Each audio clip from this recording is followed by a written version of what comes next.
கிறிஸ்துவுக்குள் அன்பானவர்களே, கர்த்தருடைய நாமத்தில் உங்களை மகிழ்ச்சியோடு வாழ்த்துகிறேன். கர்த்தர் உங்களோடு இருப்பாராக, உங்களை ஆசீர்வதிப்பாராக. சீர்வருவோம் சிகரந்தோடும்.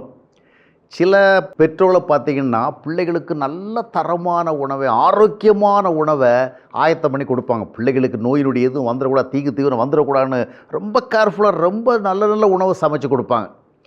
அதே இதில் சில நேரத்தில் பிள்ளைகள் பார்த்திங்கன்னா இந்த ஜங்க் ஃபுட்டுன்னு சொல்லப்படுகிற இந்த கலப்படம் கலந்த ஃபுட்டு, அதாவது சுவையாக இருக்கும் ஆனால் ஆரோக்கியமாக இருக்காது, ஹெல்த்தியாக இருக்காது. அந்த மாதிரிப்பட்ட உணவை பிள்ளைகள் விரும்புகிறாங்களே என்பதற்காக வாங்கி கொடுத்துருவாங்க. இப்போ என்ன நடக்குது? இவர்கள் கொடுத்த நல்ல ஆரோக்கியமான உணவினுடைய விளைவாக வருகிற நல்ல பலனை அனுபவிக்க முடியாதபடிக்கு அந்த கலப்படமான சுவையான உணவு கெடுத்து விடுகிறது.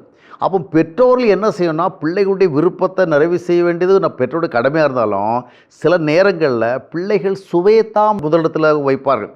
அதற்கு நாம் இசைந்து போயிட்டோம்னா நாம் அவங்களுக்கு கொடுக்குற ஆரோக்கியமான உணவினால் வருகிற பலனை அவங்க பெற முடியாது. சில திருச்சபைகளில் பார்த்திங்கன்னா இதே நிலை தான். போதகர்கள் என்ன பண்ணுவாங்கன்னா, நல்ல தரமான வார்த்தைகளை பேசுகிற, சத்தியத்தை பேசுகிற போதகர்கள் அழைச்சிட்டு வருவாங்க. ஏன்னா சபை மக்கள் நல்ல சத்தியத்தை கேட்கணும், ஆரோக்கியமான உபதேசத்தை கேட்கணும். அதே போதகர்கள் என்ன பண்ணுவோன்னா, அந்த சபையாரில் பார்த்தீங்கன்னா கொஞ்சம் பேருக்கு இந்த பரவசமான பிரசங்கம் தான் பிடிக்கும், கலப்படமான பிரசங்கம் தான் பிடிக்கும், வெறும் ஆசீர்வாத பிரசங்கம் தான் பிடிக்கும். அப்படிப்பட்ட போதகர்களை அழைச்சிட்டு வர சொல்லுவாங்க.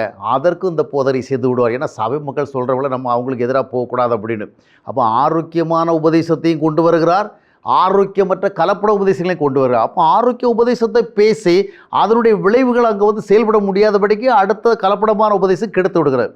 அப்போது திருச்சபை தலைவர்களுக்கு ஒரு சரியான தரிசனம் வேணும். சபையார் விரும்புகிறாள் என்பதற்காக யாரையும் அழைச்சிட்டு வரதில்லை.